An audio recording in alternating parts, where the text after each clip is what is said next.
Welcome, everyone, to the second episode of Frost Christmas. Last week, we talked about 70s paranoia films, and this week, we thought it would be a good idea to sort of introduce the listeners who seem to have a great reaction. We got some good press. It seems like people are excited about the podcast as we are, and we want to let you guys sort of know what we're into, what kind of films we like, what our aesthetic sensibilities are, so that you can kind of know, if you're on our wavelength, so you don't get mad at us if you disagree with us, that kind of thing. So for this episode, we're going to go through and go back and forth on some of our favorite movies, some of the movies that we don't like that are maybe universally acclaimed, personal stuff from film that we all respond to, and like the kind of things that really hit our sweet spot when it comes to films. So with that in mind, let's start off. Amber. Hey.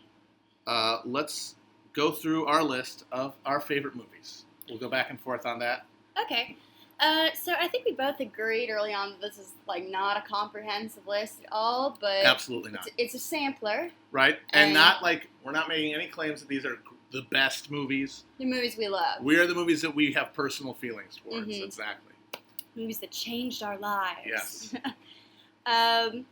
So I went through. I did the Twitter 7 favorite things, and I actually went back and I rethought them, and a lot of the ones that I came up with remained on my secondary list that I made for the show. So Night of the Hunter is always something that comes up for me. It's one of my date movies, where if I decide if I respect a man artistically or not, I make him watch that movie. I do gravitate sort of towards horror and body horror. Eyes Without a Face was I think I saw it 2 years ago, and it's a French movie, and my roommate at the time, this was not Felix, there was a before Felix, my roommate at the time was we should watch something scary from the Criterion Collection. So we're okay, let's watch this already fucking French movie. We won't be scared. It's from 1960. Who cares? It's just absolutely troubling. It's a very troubling movie. It's so good. So within that, Dead Ringers. I love sort of that intensity. So I love Whatever Happened to Baby Jane. I love All About Eve. I love Sunset Boulevard. You'll notice I like a lot of feminine and gay films. My tastes skew very femme. I really like camp, which is kind of an unpopular thing. So I like a lot of musicals. I like American in Paris. I like Singing in the Rain. I like Cabaret and Meet Me in St. Louis. I think Fran Lebowitz once said something about how there was a professional arts audience that was eviscerated by the AIDS epidemic, and it is true. And sort of as a result, we kind of have a historiography of cinema that's more masculinist than it actually was. So, yeah, I'm going to be forcing Matt to watch some gay-ass films in the future. Yeah, I look forward to it. Yeah. I love a lot of sort of irreverent comedy. I love all Mel Brooks, even the bad ones. But Young even Dracula Dead and loving it? I mean, look, you're not going to judge me for this. I was not judging. I was clarifying. I just wanted to know, yes or no, even Dracula Dead loving it. Knowing that I saw it under the age of, I think, 13. Yeah. That's true. You see a movie young enough, it is inoculated in your mind for all time for criticism. That said, look at Spaceballs. Yeah, Spaceballs isn't that much better than Dracula Dead loving it, but more people saw it at a formative age, and they will defend it with their life because of that. That said, Young Frankenstein holds up. Absolutely. It holds up hard. His early production is that Blazing Saddles, the producers. Yes, absolutely. Very, very. It just you can't step to it. So taking a hard turn from that, I had Rosemary's Baby on my list, which is still one of my favorite favorite movies of all time. I think it was interesting that The Babadook came out recently, and I saw that as very much like following in that tradition of like feminine horror and fear of the monster baby, and like, you know, I love that shit. I also love Eraserhead for the same reason. Right, yeah, the anxiety of childhood and being a parent. And having this horrible creature that maybe it's evil. Yeah. So yeah, I like a lot of Bleak westerns. I love High Plains Drifter. I love Network. I love Network rules. Yeah, we will be doing an episode about Network. There's no question about it. Because Network is so great. It's evergreen. It's evergreen. It's one of those rare, really on the nose satires that has only gotten more pointed over time. It hasn't aged.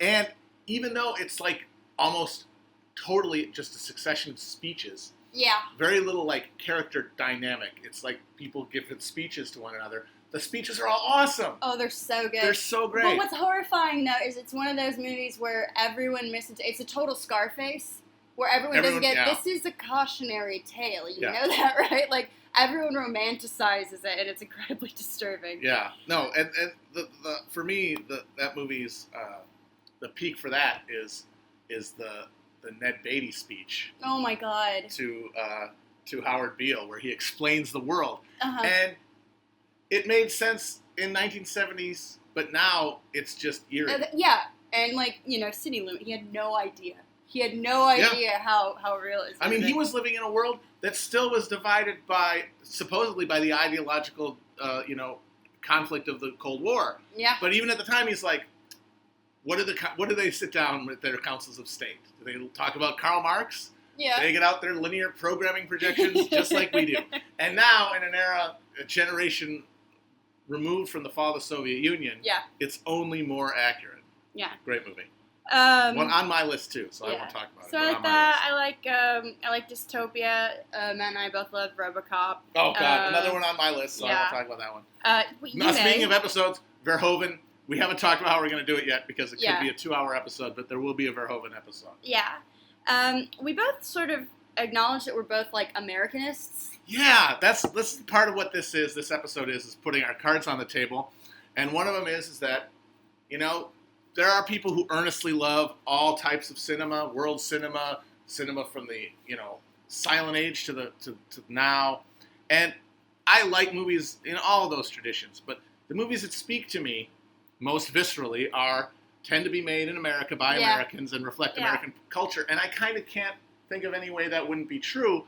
Because we're talking, as we said, about visceral responses. Yeah. And if someone's speaking in your cultural language, it's much more powerful. Oh, totally. That said, like, there are some I love, you know, I said I'm attracted to a lot of, like, despair. So I love Ingmar Bergman. Really can't beat him on despair.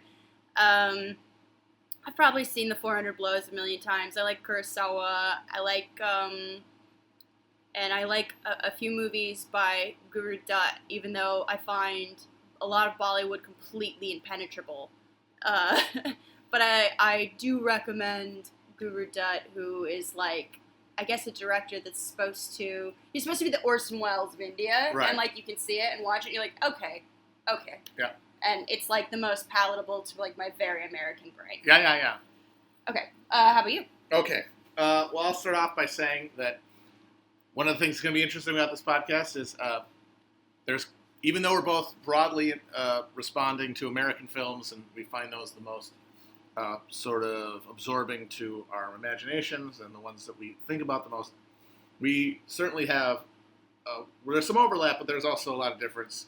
Amber, of course, talking about her love of camp and musicals and gay-ass shit, in other words.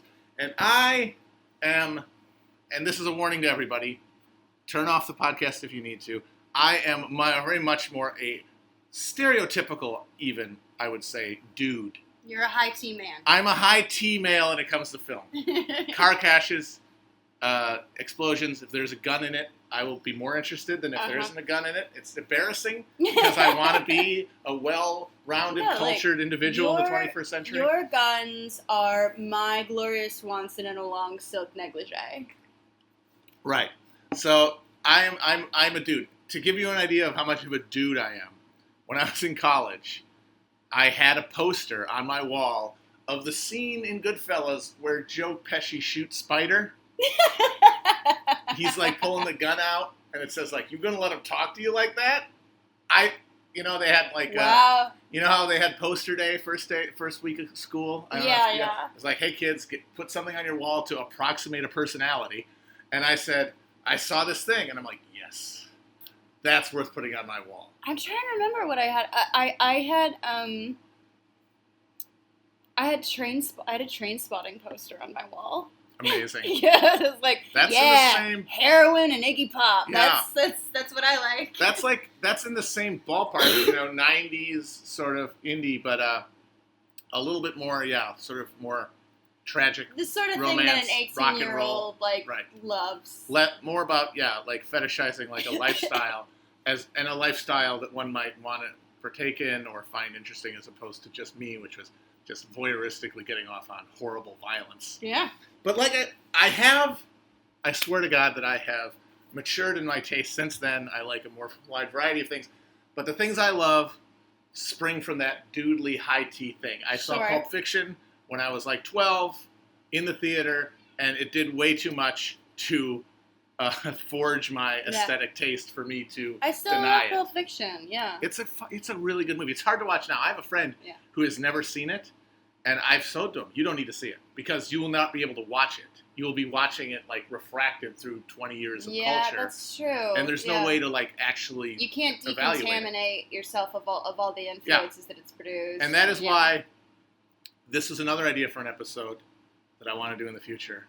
And this will be tough just because watching the movies is going to be hard because they're bad. Mm-hmm. And that is to watch all of the indie Tarantino knockoffs that came out in the 90s in the wake of Pulp Fiction. Yeah. Because I, as a Tarantino-obsessed idiot, watched all of them. Okay. Sure. I'll give you some titles, and I bet you've not seen any of them. But they're all terrible. They're all they try way too hard with making the dialogue clever. Mm-hmm. It's all about like hitmen and shit.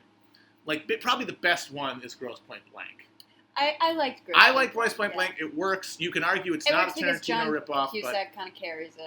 But I mean, like, come on. It came out a few years after Pulp Fiction. It's got a hitman hero. It's a Tarantino knockoff, but it's probably the best one. Yeah. But the bad ones, there's one with Andy Garcia, and they all have really pretentious titles.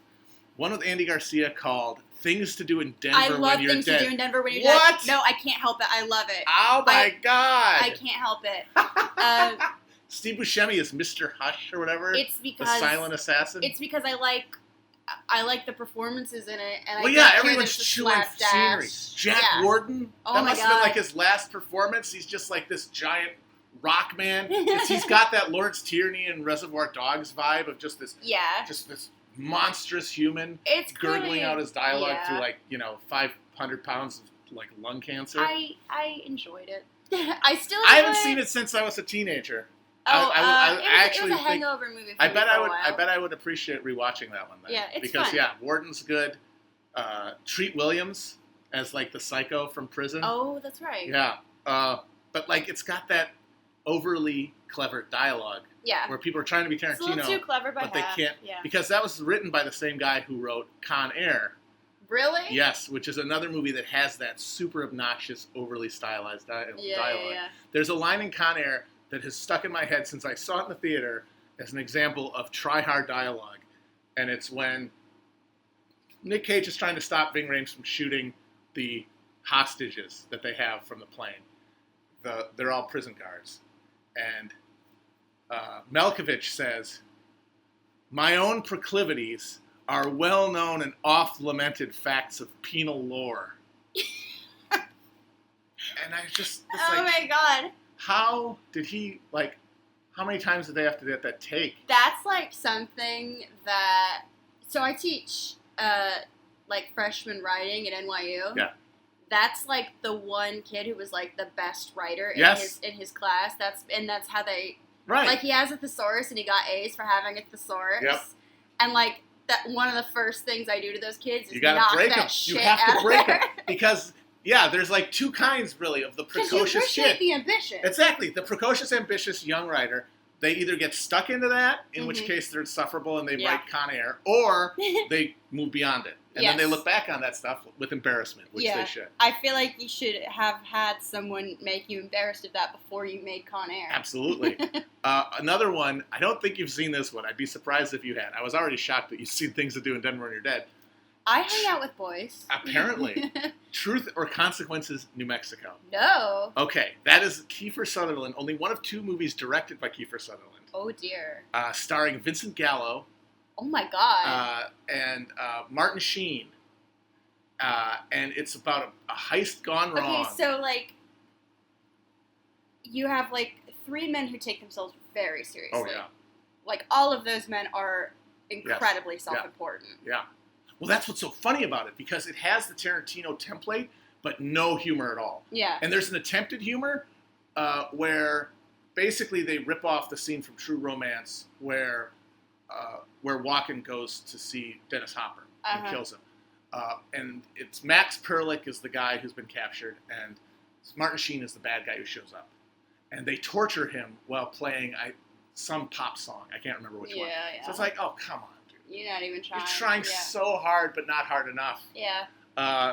But like that's the genre. And I think that'd be really interesting to look at, because they're just so painfully derivative, and it's just like, hey, that's what people like. You guys like Hitmen in your independent movies? We got Hitmen for you. Yeah. We got botched heists. Yeah. How's it going? You like us yet? Yeah. Please. And the There's funny some thing pop is, music playing and in the thing is that they filled the gap of Tarantino, because Tarantino went like 5 years, like the whole last half of the 90s.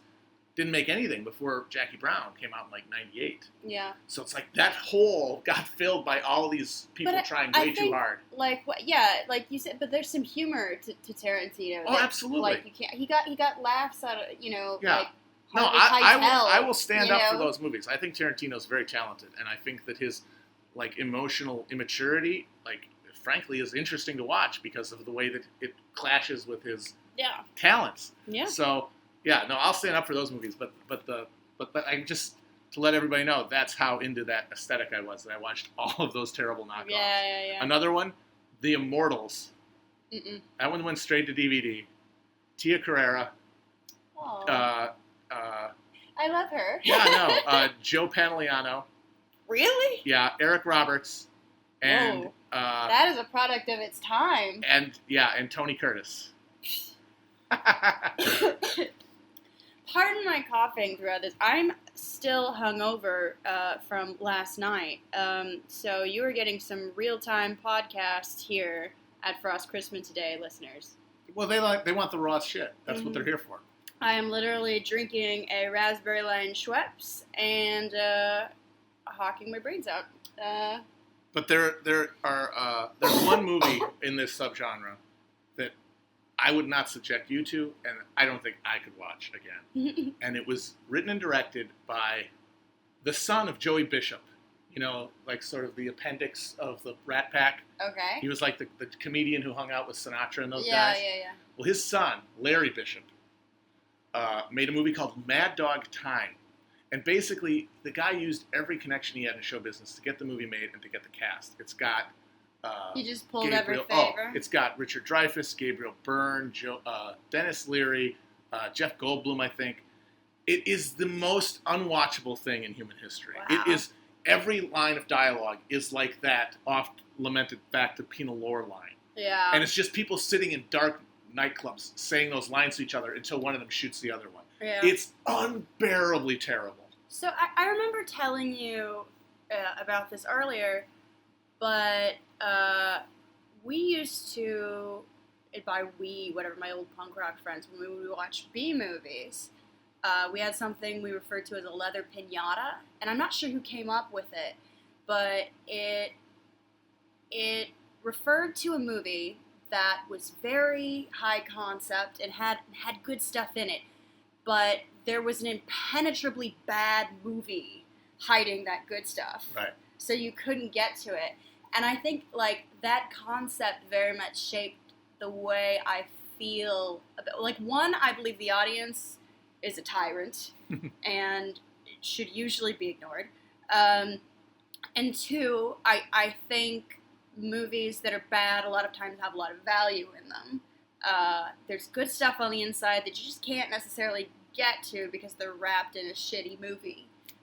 So I watch a lot of bad movies. Okay. Well, that's absolutely true, and we'll talk about some of those leather pinatas. But I will tell you now that Mad Dog Time is a leather pinata filled with shit.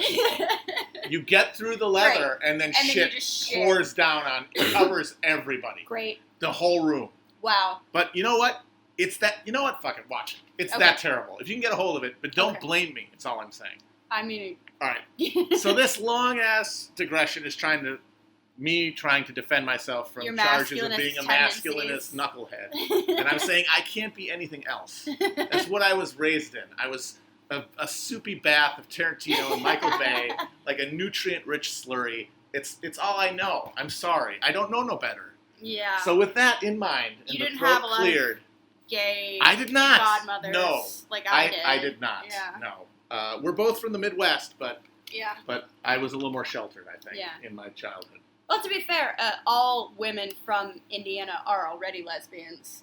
That's true. It's just, even the heterosexual ones. Right. It's like the law. So it made me automatically. All right, so all that out of the way, time for my list. Yeah. But God, before we didn't even hit your list yet. I didn't hit our list. Well, we're doing very well. You are so dominating this podcast with masculinist energy right now. I haven't even named my movies yet. Come on. Then you can feel dominated by masculinity after you hear some of the movies. But the way that Amber vibes on the gay, I'm a fan of gore, but like over the top. Mm-hmm. Like if you comic booky gore. Yes, if you can make a body explode like a pinata, I'm going to be very pleased. Yeah. That is like, it's a shortcut. I'm going to like a movie if it does that, even if it isn't good. I actually, I have like an aversion to torture porn, like a visceral aversion, not an artistic one. So I always prefer comic book gore because it's not... Yeah. I mean, first of all, it's artistic, it's stylized, it can be done in a very interesting way. Well, yeah. And also, it doesn't make me feel like I am at risk of that happening to me. Yeah, your body's not going to explode like that. Also, it rides... I think one of the most productive tensions in cinema is that line between horror and comedy. Mm-hmm. Because like laughs... Because comedy and horror kind of... they're both interested in surprising you. Right? That's the key engine of audience engagement, and they can like go between that and a body blowing up. It will always make me both grossed out a little bit, but also make me laugh. Yeah. So I love exploding bodies. I love that stuff.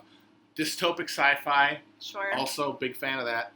And also, finally, the sort of idiosyncratic thing I like is really earnest political allegories and like agitprop stuff. Yeah. Like, because everything in the internet age, including my Twitter feed, is totally soaked in irony. Mm-hmm. Everyone needs 4 layers of irony to just protect themselves from just the shit river of media and events and, like the fear of exposing their vulnerabilities. And I get that. I certainly partake in it. We all have irony poisoning. We do. And so when I see a filmmaker who's willing to just put like earnest political didacticism on the screen, I will always credit it. I will be like, you know what? Maybe it was heavy-handed, but frankly, I kind of liked it as heavy-handed. Yeah. Like a movie like Cloud Atlas by the Wachowskis. I don't know if you saw that. I didn't see it, no. People laughed their balls off at how embarrassing that movie is, and they have a point because, the book it's based on. Yeah. It stuff happens in like 4 or 5 different time frames. Like stuff from like the 1900s, the future, present day, the 30s. There are all these different stories. And the way they did that is that they had the same actors play different characters in all of these time frames. Right. But that meant that they would like race switch them. Yeah. And so like you had like Halle Berry playing a Korean woman. Okay. With like the eyes pushed back and stuff. And like Hugh Grant played a Korean guy. There's a whole thing in Korea in the super future, and all the white actors have like yellow face basically. Uh-huh. And there's like blackface. There's reverse blackface. It's not the best artistic decision. No, it's cringe-inducing, and they kind of like make it even worse because at the end, when they do the credits, they show the face, like all the different characters they play, like in a grid and you're like, ooh, was this the best idea? But that movie is so hard on its sleeve with its like kind of ideas of Yeah. radical empathy. Yeah. That I left the theater really, really kind of responding to it, even though I could intellectually say that there was a lot wrong with it. Same thing with Snowpiercer. I don't know if you saw Snowpiercer. Yeah, I for political reasons, I found it very, okay, so one of the reasons I love the new Mad Max movie so much is, like, first of all, I love wacky races, and it definitely paid off on that. Like, you want it to look like that, you want it to look cool. But also, they realized, okay, if there's anything good in our horrible world right now, the bourgeoisie has it. Yeah. And so we can't blow it up. We have to go get it and Right. take it from them. Yeah. There is no frontier anymore. Yeah. We're not going to start a new utopia. We have to overthrow the bourgeoisie. Right. And so, to me, I would rather watch Mad Max. No, I agree. And it's a much better movie. It's not a contest. I mean, Mad Max Fury Road is a brilliant film. And yes, it has a better. Recognized as a brilliant I know that was film, really too. great to see everybody like it, but it also, it did even have a more, like, coherent and thought out politics to it. Yeah. And, like, in addition to, like, that recipe for, you have to seize the means of production, you also have a really great sort of fairy tale recapitulation of primitive accumulation.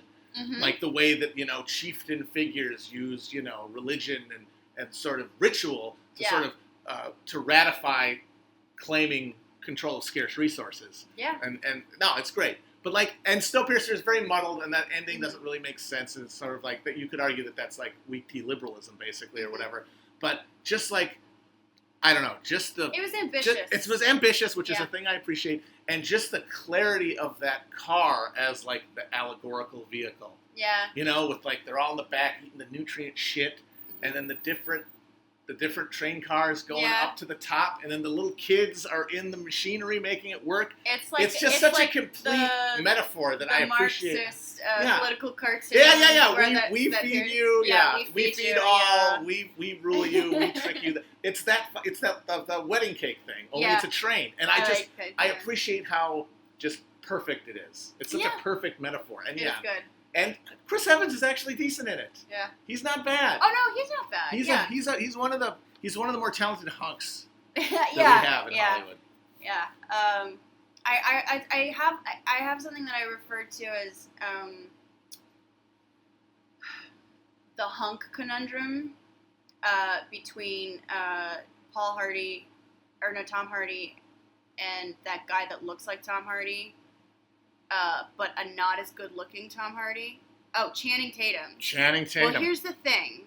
Like, this is the hunk conundrum. Like, Channing Tatum is like a goobery looking Tom Hardy, but he's really charming. Very charming. And he's very and he's like really he's a good actor and he does weird things. Tom Hardy is like a physically perfect looking human being, but his acting abilities sort of extend to, like, grunting. Mm-hmm. Very grunt heavy. He's grunt heavy role. He's getting typecasted for that grunt. And that is the hunk conundrum that I feel that we're sort of in right now. Is that, like, I realize I'm more attracted to the worser of the actors because I'm vain. Very vain, and I like a pretty man. Well, the thing is that now in this current age where every aesthetic choice has to be justified by a virtue. Yeah. You can make an article about how your preference for the worst actor actually says something good about you as a person. Yeah, I'm actually You're actually like, more really, feminist and more woke than anyone else because woke. because you shallow. like the grunty guy. I'm not shallow. Yeah. I'm not ableist. Yeah. Right. Yeah, I'm not going to prefer Channing Tatum just because he is an actor who can perform in a way that is entertaining. Yeah. Yeah. Yeah. That would. Yeah. No. The Think Piece universe is basically the modern, like, content economy seems to me to be just an extension of a line from the classic '90s film PCU. I don't know if you've ever seen PCU. that, where Jeremy Piven plays a college student. And once again, another movie where they had no idea. Yeah. How bad it was going to get. Yeah, and a guy who looked like he was in his early 50s playing a college senior. Christ. It's like, couldn't they get, like, because the thing is, I think he's had a hairpiece since then. I pivot. think he had He has to have like a piece now. the plug. Yeah, he's got to have plugs or Yeah. a piece. And yet, they couldn't give him that for when he was a college student. He's got, like, Nope. no hair in that movie. But anyway, he says at one point to the young freshman, after he was stunned to find out a guy was majoring in television, he said, "You can major in Game Boy if you know how to bullshit." Yeah. And that's basically the content economy. If you can fucking sell it, you can, like, put out any fucking thesis, essentially. Okay, so finally, we're finally down to my list that I've done as much as possible to deflect to the end so nobody judges me for these goddamn choices. So we got a couple of overlaps, Network, RoboCop. I'm going to start off with a weird double feature from the late 80s, early 90s, and you could make a strong argument that these are just movies that I saw as a kid and so are sort of immune from criticism for me. Sure. But I really believe that I can look back at those movies, like Spaceballs, a movie I loved. I can look back at that and say, it's not that good. I know what I liked about it. Yeah, so, exactly. you know. But it wasn't that great. Mhm. But these are movies that I go back to and I watch them again and God damn it, these are good movies. I don't Yeah. care. And they're both, in my mind, it's the greatest 1-2 punch by an American director in terms of like two movies that came out like one year and then the next that I can imagine. And that is The Burbs and Gremlins 2, the new batch, shit. by Joe Dante, one of the most underrated directors in American history. Yo, they're in my showing view. the Gremlins 2 at BAM right now. No. Yeah, you can see it on God the big damn it, screen. that's awesome. Way to go, Bam, because Gremlins 2 is brilliant. Yeah, no, it's so good. Gremlins 2 is brilliant. It's like Gremlins, the first one is a fun, good movie. I like it. Yeah. But Also Gremlins one of the 2, great Christmas movies. Right, and like the dire thing about sequels is that everyone has decided the sequel should just be the first movie bigger. Mm-hmm. And Dante was like, no, we're going to do the whole make thing. A movie about We're going to make a media. movie about making the Gremlins movie. Mhm. And there's John Glover, fantastic performances, sort of an amalgam of Donald Trump and Ted Turner Mhm. as Daniel Clamp. You got the Clamp Center, this talking building that's actually like this hell state of late capitalism where like all the things talk to you with this like bright, shiny voice while the building is being filled with these monsters who are killing Yeah. everybody. Yeah. Oh, it's good. But The Burbs is also amazing. The Burbs is good. One of the best Tom Hanks performances I in my haven't seen mind. it since a very long time. I should Well, rewatch sometimes it's on Netflix. It'll go off and on Netflix. I think it's on Netflix now. So I would recommend checking it out. It's got a great supporting performance by Rick Dukeman, sadly dead now, fat Canadian comedian as Tom Hanks' sort of running buddy in that movie. Amazing Bruce Dern performance Mhm. as this sort of touched Vietnam veteran.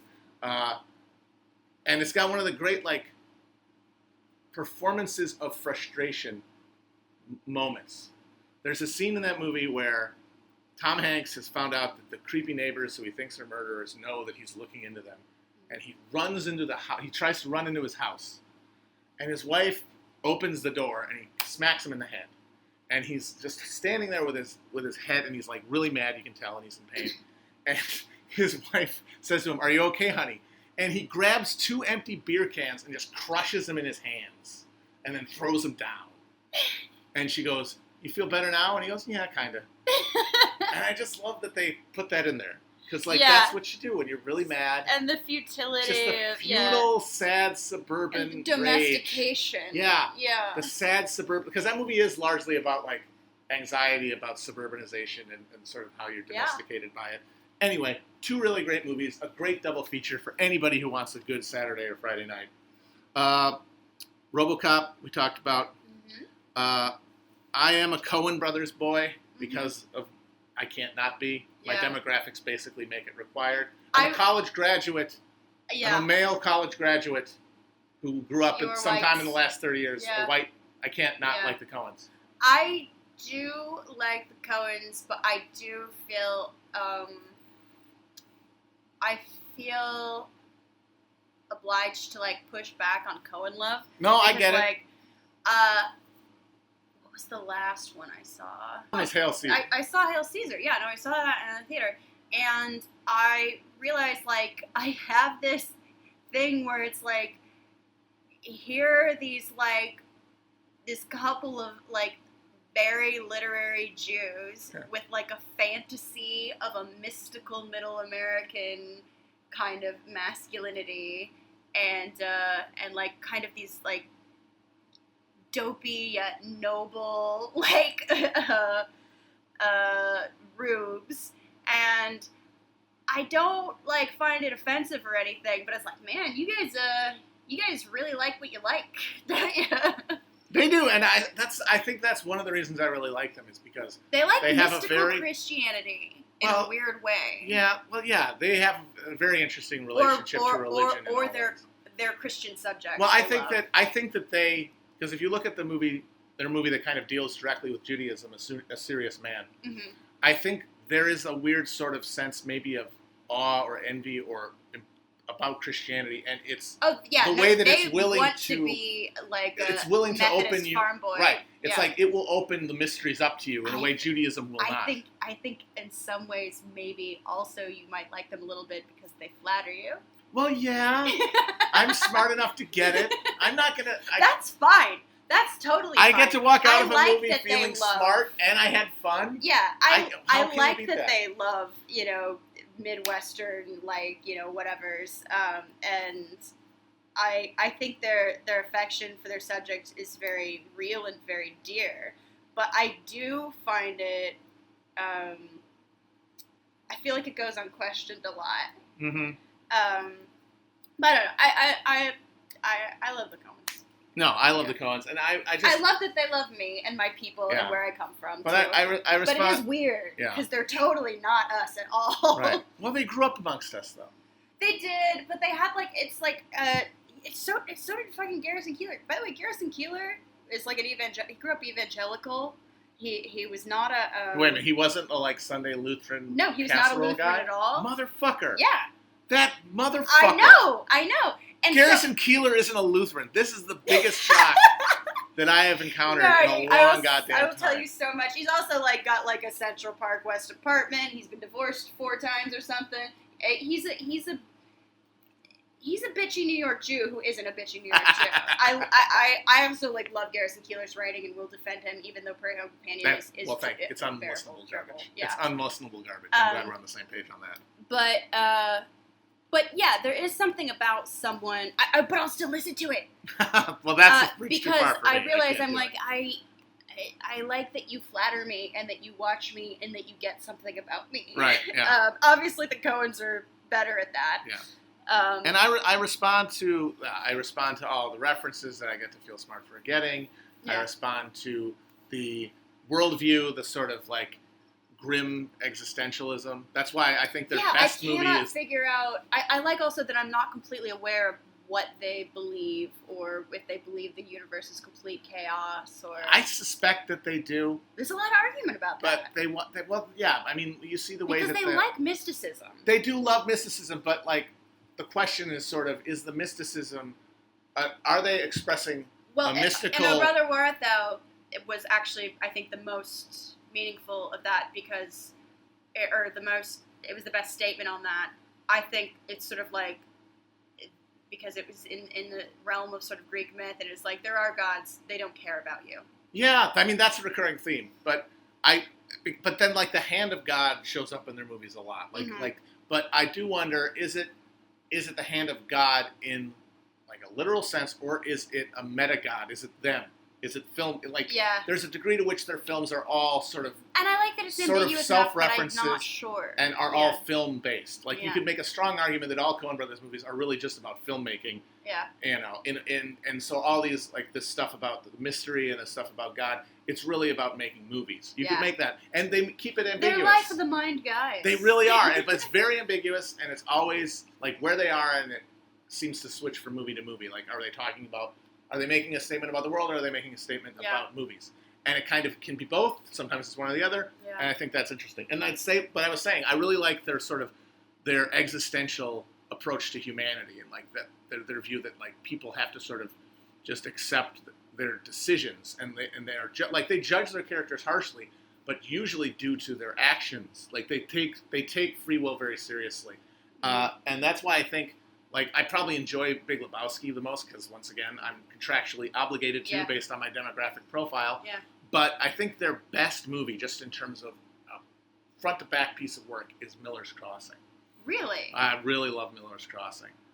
That last shot after he's done all of this shit and got all these guys killed, didn't even go back with Albert Finney's gang, ruins his relationship, and he's just standing next to this tree, and he just puts his hat on, the hat that he's been dreaming about chasing throughout the whole movie, and just cocks it back a little bit, and he's got this like weird little smile, just this sense that like even though he did things against his own self-interest throughout the course of this film, he did things according to his own weird ideas, and that sort of ratifies the whole thing.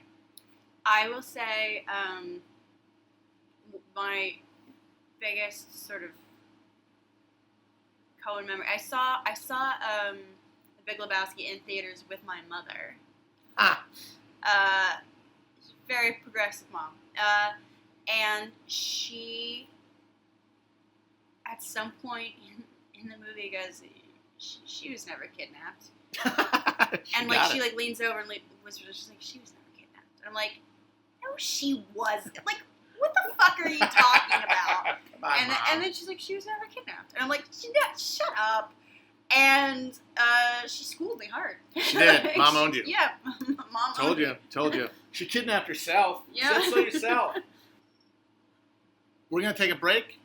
We'll be back with some more controversial takes. This time, we're going to talk about some movies, some classics that maybe... You want to hear how you're going to die, Holiday? First, I'm going to shoot you in the stomach. And then I'm going to shatter both your shin bones with 2 more bullets. And when you're almost dead, I'm going to blow your brains out. I'm just going to shoot you once in the forehead and then go home. A life in crime can be crazy. Consider yourself back on the payroll. But with the head of the mob coming back... Vic is getting out. Vic is getting out. Vic's getting out. Things are really gonna get... insane. Vic's out of the funny farm, yeah! Welcome home, Vic. Can you join us for a round of Thorazine? It's funny. Send a thank you note to Jake Parker. And anyone who doesn't like it... I want you to be very nice to Ben, but if he gives you any trouble, shoot him. will just have to bite the bullet. Oh, no. But that's the way it's gotta be, Ben, my way. Oh, no. Yeah, my way. Okay. United Artists Pictures presents... I thought you should know. Sleepy Joe. He got his brains blown out. In fact, he's dead. A story of power. It's Mad Dog time. Betrayal. You've been seeing Rita in the night and me in the day? Nobody 2 times me. 2 times! And sex. I hope you don't crash. You 2 times me 2 times! In other words, Thank you all for coming. the whole shooting match. What is my philosophy of life, Dick? I hear he's quick in the trigger. I hear the Nick is quicker than Mick, and that Mick isn't as quick as Nick. I pick Nick over Mick. Running out of people to kill me. Don't look at me. I just ran out of bullets. Helen Barkin, Gabrielle Byrne, Richard Dreyfuss, Jeff Goldblum, Diane Lane, Larry Bishop, Gregory Hines, Kyle MacLachlan, Burt Reynolds. Ben, go home. Pack your bags and leave town. Nobody tells me what to do. Ow! Ben, hop home, pack your bags, and leave town. Is that you talking, Vic? Or is it the medication? Ow! Ben, roll home, pack your bags, and leave town.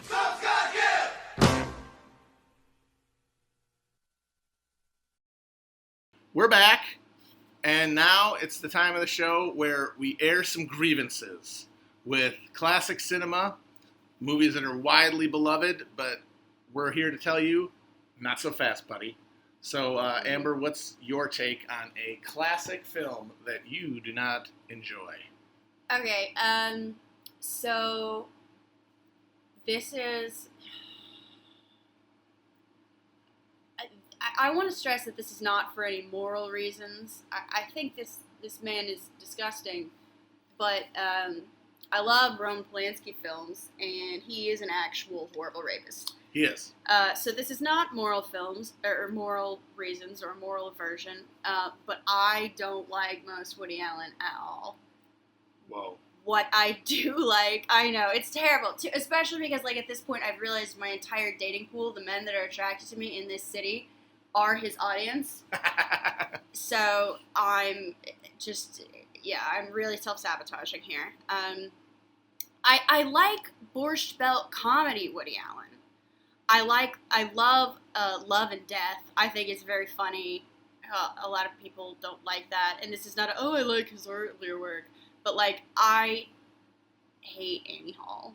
Boom! That's right, folks. You heard it here first. I hate Annie Hall. I also think it's really fucking weird that we recognize the trope of the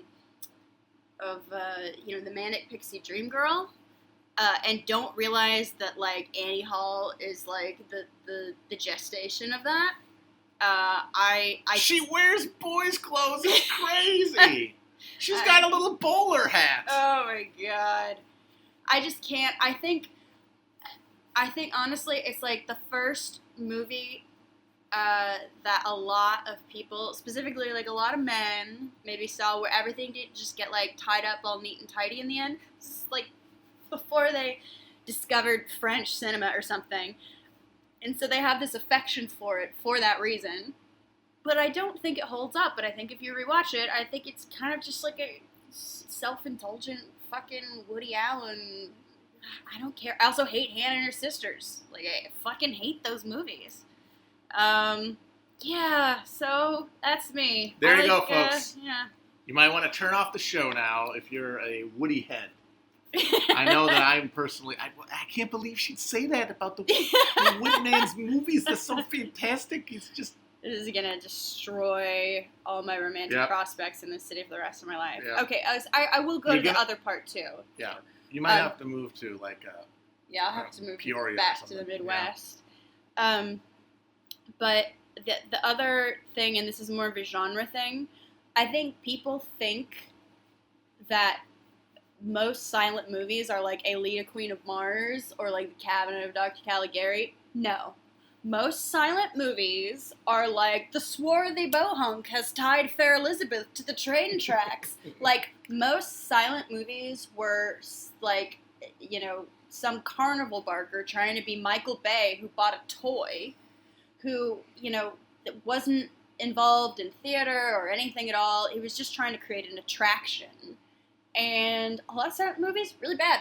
Very bad. And a lot of them were okay, but would have been better with sound. Yeah, they absolutely would have. Yeah. I mean, the craftsmen of the best silent films, if you could give them, like, a red digital camera or, like, IMAX, they'd be like, fucking finally. Here's the I'm thing. sick of shooting this thing on a goddamn, like, daguerreotype or whatever Here's the thing that sometimes movies still get shot in black and white because people are like, oh, this is an effect that creates a certain mood.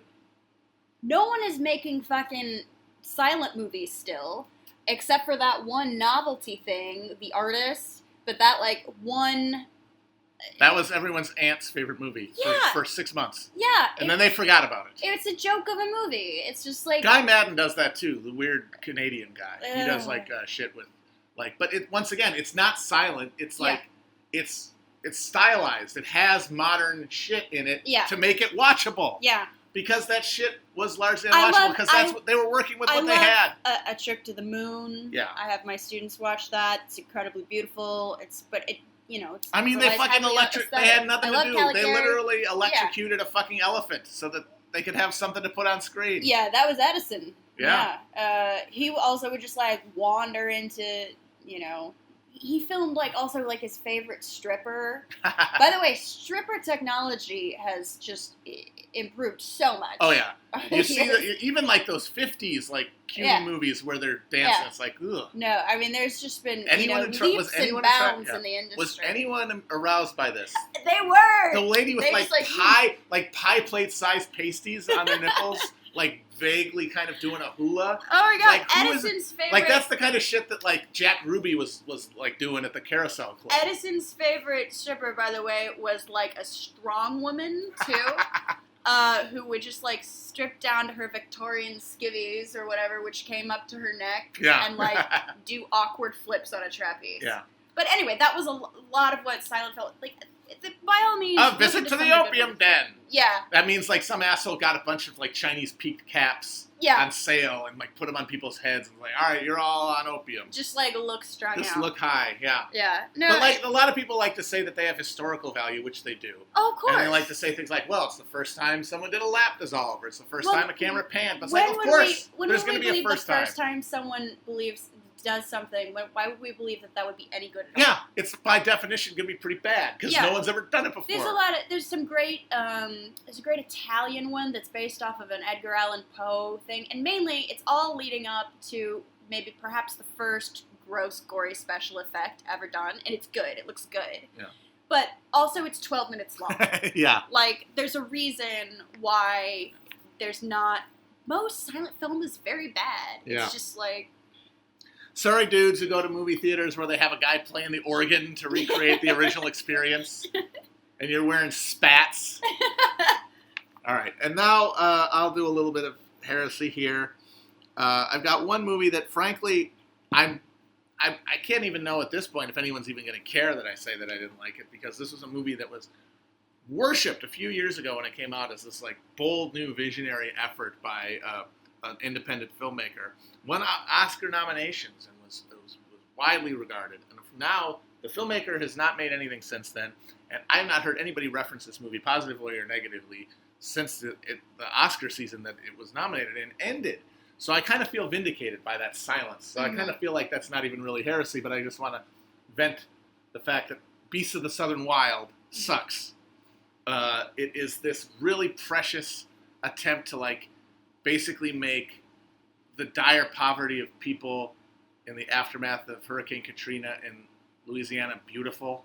Nope. And it's like... Already not interested. It's not good. Yeah. It's like, ooh, it's just grating is what it is. It's like it wants to do this, it wants to have it both ways. It wants to feel gritty and realistic, and it wants to be... Heartwarming? And kind of heartwarming, and also transformative, or like aesthetically elevated. And it ends up just being a really grating mess. Yeah. But then the more classic movie, and of course it'll be a genre film because I'm a pig, is Blade Runner. Whoa. I'm sorry. Bitch, get out. I'm sorry. I don't like Blade Runner. Maybe I haven't seen the right cut. Maybe there's a phantom cut out there that's 7 hours long. There are multiple cuts. I literally don't know which one I've seen. I've probably seen it several times with different cuts. Did it have voiceover? I think I saw it, the last time I saw it, I don't think it had voiceover, which is the good one, right? The one without voiceover? Yeah. The good one. I still don't like it. I'm sorry. Wow, that's crazy. I mean... I want to know what you don't like about it. There's good parts about it, like Rutger Hauer's great. The Roy Batty, the speech at the end is fantastic. It looks really nice, but I guess maybe it's because I saw it too late, and like I feel like a lot of people found that aesthetic really transporting, and for me, I guess I was very aesthetic, right, but I feel like I'm looking at it like through a bunch of all its imitators, and so I can't kind of see what people saw at the time to make it feel so good. I'm just like, that's an okay matte painting or whatever. It just doesn't. It's everything's so dark, and I'm like, that seems kind of contrived. And Harrison Ford doesn't really do anything for me. I like noir, but I don't know. I honestly think that a lot of it just stems from the fact that I have a real aversion and, frankly, resentment of Ridley Scott. I feel like he's a fucking hack.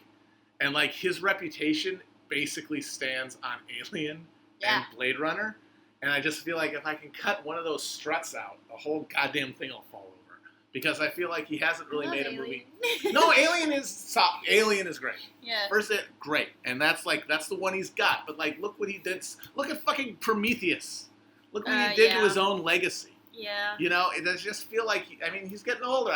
But, like, he's a guy who should have retired 20 years ago and wasn't that good before that. And I feel like every time I see Blade Runner get praised, it's just one more thing keeping Ridley Scott relevant. Which he does not deserve. So yeah, there you go. Annie Hall and Blade Runner. Yeah. Boom. All okay. Right. Well, as I said, the cards are on the table. You know who you're dealing with. You can unsubscribe now if these takes are too hot. But we will be back. This is by no means a comprehensive list for either of us. Of course not. These are just things that came to mind, things we love. if we're going to send you a little sampler of our tastes, we Yeah. thought you could know all this moving forward. Exactly. And know what you're signing up for. Yeah. So we'll see you guys next week with some more movies filtered through the fractured takes that we have to offer. See you next week. Bye. Bye-bye.